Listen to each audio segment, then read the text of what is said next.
Assalamualaikum warahmatullahi wabarakatuh. Selamat berjumpa kembali di channel ini. Semoga kita semua dalam keadaan sehat walafiat, tidak kekurangan sesuatu apapun. Pada hari ini kita akan membahas periodisasi perkembangan ilmu fikih.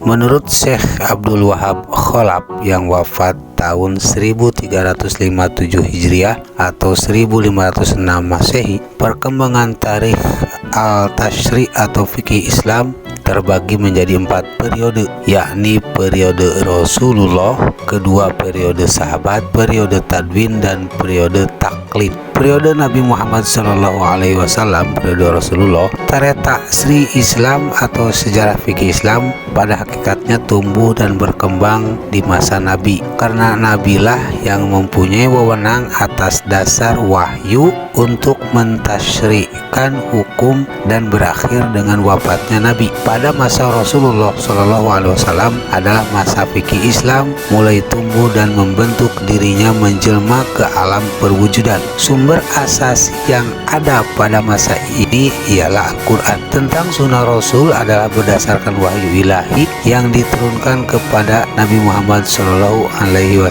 Demikian juga segala tindak tanduk Rasulullah selalu dibimbing oleh wahyu ilahi, dan semua hukum dan keputusan hukum didasarkan kepada wahyu juga, sebagaimana diterangkan dalam Quran surat An-Najm surat ke-53 ayat 3-4 yang berbunyi, wa ma yantiqu 'anil hawa in huwa illa wahyu yuha, dan tidaklah yang diucapkan itu Al-Quran menurut keinginannya, tidak lain Al-Quran itu adalah wahyu yang diwahyukan kepadanya. Pada periode ini, walaupun usianya tidak panjang, namun telah meninggalkan dampak kuat dan kesan-kesan serta pengaruh yang signifikan bagi perkembangan hukum Islam dan masa yang kulli yang bersifat keseluruhan, dan dasar-dasar yang umum yang universal untuk dasar penetapan hukum bagi masalah dan peristiwa yang tidak ada nas atau dalilnya. Periode Rasulullah SAW ini terbagi kepada 2 periode yang masing-masing mempunyai corak tersendiri, yakni periode Mekah dan periode Madinah. Periode pertama dalam periode Nabi adalah periode Mekah, yakni masa selama Rasulullah SAW menetap dan berkedudukan di Mekah selama 12 tahun dan beberapa bulan. Semenjak beliau diangkat menjadi Nabi hingga beliau berhijrah ke Madinah, dalam masa ini umat Islam masih sedikit dan masih lemah, belum dapat membentuk dirinya sebagai sesuatu atau suatu umat yang mempunyai kedaulatan dan kekuasaan yang kuat. Nabi telah mencurahkan tauhid ke dalam jiwa masing-masing individu dalam masyarakat Arab, serta menjauhkan manusia dari menyembah berhala menuju penghambaan yang nyata. Di samping beliau menjaga diri dari aneka rupa gangguan bangsanya. Pada masa ini belum banyak hal-hal yang mendorong Rasulullah SAW untuk mengadakan hukum atau undang-undang. Oleh karena itu, tidak ada ayat-ayat hukum di dalam surat Makkiyah seperti surat Yunus, surat Ar-Ra'd, Yasin, Al-Furqan, dan sebagainya. Kebanyakan ayat-ayat yang turun di Mekah atau surat Makkiyah berisikan hal-hal yang orientasinya akidah, akhlak, dan sejarah. Berikutnya periode Madinah. Periode kedua dalam periode Nabi ini ialah periode Madinah, yakni masa di mana Rasulullah telah berhijrah ke Madinah dan menetap di sana selama 10 tahun sampai beliau wafat. Dalam masa inilah umat Islam berkembang dengan pesatnya dan pengikutnya terus-menerus bertambah. Rasulullah SAW mulai membentuk suatu masyarakat Islam yang berkedaulatan. Karena itu timbullah keperluan untuk membentuk syariat dan peraturan-peraturan bagi masyarakat guna mengatur hubungan antara anggota masyarakat yang satu dengan lainnya dan hubungan mereka dengan umat lainnya dalam tatanan kehidupan sehari-hari. Sehubungan dengan hal tersebut, maka disyariatkan hukum-hukum perkawinan, hukum talak, wasiat, jual beli, sewa, utang piutang, dan semua transaksi. Demikian juga yang berhubungan dengan pemeliharaan keamanan dalam masyarakat dengan adanya hukum pidana dan lain sebagainya. Karena itulah surat-surat Madaniyah seperti surat Al-Baqarah, Ali Imran, An-Nisa, Al-Maidah, Al-Anfal, At-Taubah, An-Nur, dan sebagainya banyak mengandung ayat-ayat hukum di samping mengandung ayat-ayat akidah, akhlak, sejarah, dan lain-lain. Dengan demikian dapat disimpulkan bahwa selama periode Mekah hampir tidak didapatkan indikasi yang berarti, karena pada masa ini merupakan masa pembentukan pondasi ketauhidan Islam. Ayat-ayat yang diturunkan adalah ayat-ayat akidah, berbeda dengan masa Madinah di mana ayat-ayat tentang hukum dan pranata sosial mendominasi, sehingga indikasi penetapan hukum terlihat lebih jelas. Selanjutnya, suatu hal yang nyata terjadi adalah bahwa Nabi telah berbuat sehubungan dengan turunnya ayat-ayat Al-Quran yang mengandung hukum atau ayat-ayat hukum. Tidak semua ayat hukum itu memberikan penjelasan yang mudah difahami untuk kemudian dilaksanakan secara praktis sesuai dengan kehendak Allah. Oleh karena itu, Rasulullah Shallallahu Alaihi Wasallam memberikan penjelasan mengenai maksud setiap ayat hukum itu kepada umatnya, sehingga ayat-ayat yang tadinya belum dalam bentuk petunjuk praktis menjadi jelas dan dapat dilaksanakan secara praktis. Nabi memberikan penjelasan dengan ucapan, perbuatan, dan pengakuannya yang kemudian disebut sunnah Nabi. Apakah hukum-hukum yang bersifat amaliyah yang dihasilkan oleh Nabi yang bersumber kepada Al-Quran itu dapat disebut fikih. Menginjak kepada periode kedua, yakni periode sahabat. Periode kedua ini berkembang pada masa wafatnya Nabi Shallallahu Alaihi Wasallam dan berakhir sejak Muawiyah bin Abi Sufyan menjabat sebagai khalifah pada tahun 41 Hijriah. Pada periode ini hiduplah sahabat-sahabat Nabi terkemuka yang mengibarkan bendera dakwah Islam. Pada periode ini juga wilayah Islam sudah semakin meluas yang mengakibatkan adanya masalah-masalah baru yang timbul. Oleh karena itu tidaklah mengherankan apabila pada periode sahabat ini pada bidang hukum ditandai dengan penafsiran para sahabat dan ijtihadnya dalam kasus-kasus yang tidak ada nasnya. Di samping itu juga terjadi hal-hal yang tidak menguntungkan, yaitu perpecahan masyarakat Islam yang bertentangan secara tajam. Di periode sahabat ini kaum muslimin telah memiliki rujukan hukum syariat yang sempurna berupa Al-Quran, hadis, ijma, dan qiyas. Adat istiadat dan peraturan-peraturan berbagai daerah yang bernaungan di bawah Islam tak luput ikut memperkaya aturan-aturan yang berlaku. Dapat ditegaskan bahwa zaman Khulafaur Rasyidin lengkaplah dalil-dalil tafsir Islam. Sahabat-sahabat besar dalam periode ini menafsirkan nas-nas hukum dari Al-Quran maupun hadis yang kemudian menjadi pegangan untuk menafsirkan dan menjelaskan nas-nas. Selain itu, para sahabat memberi fatwa-fatwa dalam berbagai masalah terhadap kejadian-kejadian yang tidak ada nas yang jelas mengenai masalah itu, yang kemudian menjadi dasar ijtihad. Dalam hal ini tidaklah menyalahi jika apa yang dilakukan oleh para sahabat juga bisa dijadikan pegangan oleh para tabi'in. Hal ini selaras dengan ayat Al-Quran yang berbunyi ashabi kan nujum bi ayyihim tadaitum.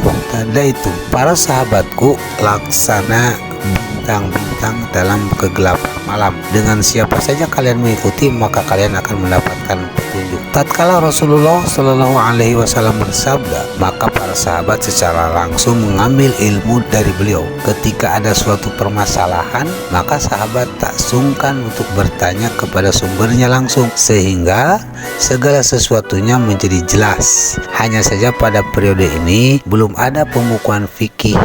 Maksudnya adalah bahwa fikih hanya dikaji tanpa adanya suatu catatan-catatan yang bisa dibaca oleh generasi setelahnya. Berikutnya adalah periode Tadwin. Pemerintah Islam pasca keruntuhan Daulah Umayyah segera digantikan oleh Daulah Abbasiyah. Maka Abbasiyah ini disebut juga masa Mujahidin dan masa pembukuan Islam, karena pada masa ini menjadi pembekuan dan penyempurnaan fikih. Pada masa Abbasiyah yang dimulai dari pertengahan abad kedua Hijriah sampai pertengahan abad keempat ini muncul usaha-usaha pembukuan hadis, asar sahabat, dan fatwa-fatwa tabi'in dalam bidang fikih, tafsir, usul fikih, dan sebagainya. Pada masa ini lahir para tokoh dalam istinbat dan perundang-undangan Islam. Masa ini disebut masa keemasan Islam yang ditandai dengan berkembangnya ilmu pengetahuan yang pengaruhnya dapat dirasakan hingga sekarang. Pada masa masa ini muncul pula mazhab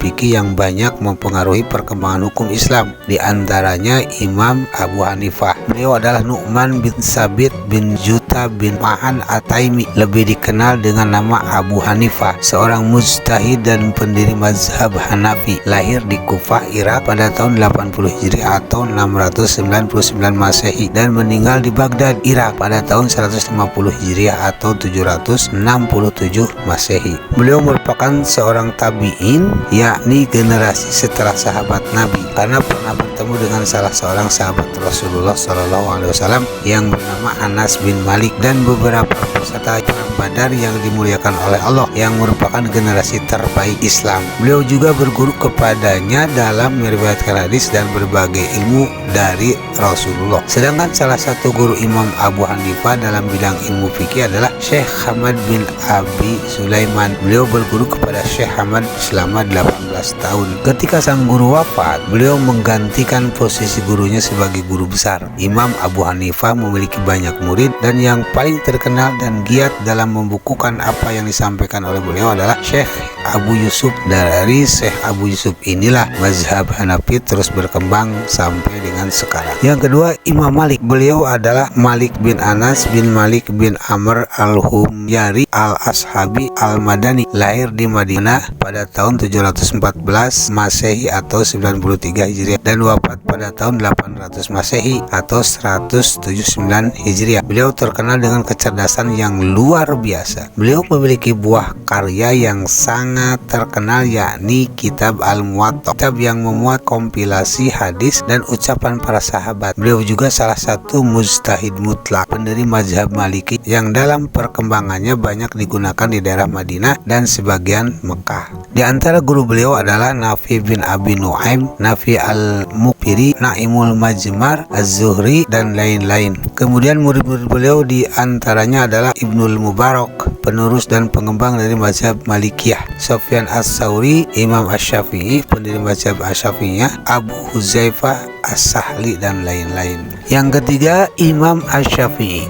Beliau adalah Abu Abdillah Muhammad bin Idris Asy-Syafi'i Al-Muttalibi Al-Quraisy, seorang mufti besar Sunni Islam dan pendiri mazhab Syafi'i. Lahir di Palestina tahun 150 Hijriah atau 767 Masehi dan wafat di Mesir tahun 204 Hijriah atau 819 Masehi. Beliau masih tergolong kerabat Nabi melalui jalur kakeknya yang bernama Al-Muttalib, yakni saudara dari Hashim yang merupakan kakek Rasulullah Shallallahu Alaihi Wasallam. Dalam perjalanan hidupnya setelah ayah beliau meninggal dan 2 tahun kelahirannya, sang ibu membawanya ke Mekah, tanah air nenek moyangnya. Di Mekah, Asy-Syafi'i lebih belajar fikih kepada mufti di sana, Syekh Muslim bin Khalid Az-Zanji, sampai beliau mengizinkan Syafi'i kecil memberikan fatwa ketika masih berumur 15 tahun. Kemudian Syafi'i remaja berguru kepada Imam Daud bin Abdurrahman Al-Attar dan masih banyak lagi guru-guru beliau. Ketika Asy-Syafi'i kecil berumur 9 tahun, ia pergi ke Madinah dan berguru fikih kepada Imam Malik bin Anas. Ia mengaji kitab Muwatta kepada Imam Malik dan mampu menghafalkannya hanya dalam 9 malam saja. Setelah Asy-Syafi'i dewasa dengan segala ilmu telah ia pelajari, ia mulai berijtihad dan berfatwa serta produktif dalam menulis kitab-kitab konseptual dan praktis sebagai media rujukan kaum muslim dalam menjalankan kehidupan individual maupun sosial. Buah dari ijtihad beliau adalah mazhab Syafi'iyah, yang mana mazhab ini merupakan mazhab dengan penganut terbanyak di saat ini. Yang berikutnya adalah Imam Ahmad bin Hambal. Ahmad bin Hambal lahir di Baghdad pada bulan Rabiul Awal tahun 164 Hijriah. Pada nasabnya ia bernama Ahmad bin Muhammad bin Hambal bin Hilal dari kalangan Bani Syaiban, salah satu kabilah di Arab. Nama Ahmad bin Hambal ini disandarkan kepada kakeknya, sebagaimana dicatat Az-Zahabi dalam kitab Syiarul A'lam dan Nubala. Ayahnya adalah seorang pemimpin militer atau pimpinan militer di Khurasan. Saat masih kanak-kanak, Ahmad bin Hambal ditinggal wafat oleh ayahnya yang gugur dalam pertempuran melawan Bizantium. Sedangkan kakeknya Hambal adalah seorang gubernur pada masa dinasti Umayyah. Banyak ulama menyebutkan bahwa Imam Ahmad berkutat mencari ilmu di Baghdad dan sekitarnya sampai usia 19 tahun Setelah menghafal Al-Quran di usia 19 atau di usia belia, ia mulai mengumpulkan hadis dan mendalami fikih sejak usia 15 tahun. Setelah masa-masa di Baghdad, ia berkelana ke banyak daerah seperti Kufah, Basrah, Makkah, Madinah, Yaman, dan Syam guna berguru kepada ulama terkemuka setempat. Para periwayat hadis banyak sekali tercatat pernah tinggal atau setidaknya singgah di Baghdad. Para tokoh ulama diabadikan oleh Al-Khatib Al-Baghdadi dalam Tarikh Baghdad. Oleh sebab itu, Ahmad bin Hambal begitu terpengaruh oleh mereka dan nantinya merupakan salah satu kalangan ahlul hadis terkemuka. Sebagian besar kekayaan ilmu Ahmad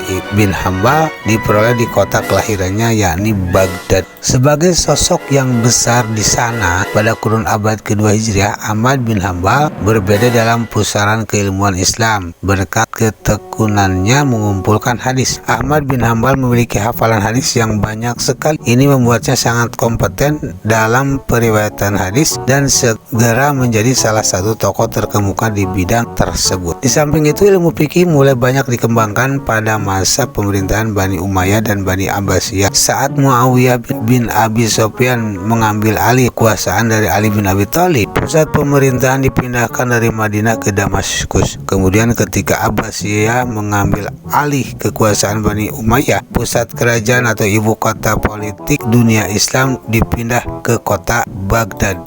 Beliau belajar kepada para guru tersohor seperti Syekh Abu Yusuf, salah satu murid utama Abu Hanifah, kemudian Abdul Razak, salah satu generasi pemula penyusun kitab hadis, serta Imam Asy-Syafi'i. Ketika Imam Asy-Syafi'i tinggal di Baghdad, Ahmad ibnu Hambal rajin mengikuti halaqahnya. Kedalaman ilmu fikih dan hasilnya menjadikan pribadi Ahmad bin Hambal sebagai pribadi yang unggul di majelis Imam Asy-Syafi'i. Imam Asy-Syafi'i juga tercatat berjumpa dengan Imam Ahmad di dataran Hijaz saat Imam Ahmad sedang melakukan haji, serta saat Imam Asy-Syafi'i sedang berkunjung ke Irak. Imam Asy-Syafi'i pun memuji sosok Imam Ahmad ibnu Hambal. Aku keluar dari Irak dan tiada kutemui orang yang lebih mumpuni ilmunya dan zuhud dibanding Ahmad bin Hambal. Tutur beliau, ia digambarkan para muridnya sebagai pribadi yang warok, santun, dan ramah. Ahmad ibnu Hambal fokus menimba ilmu dan baru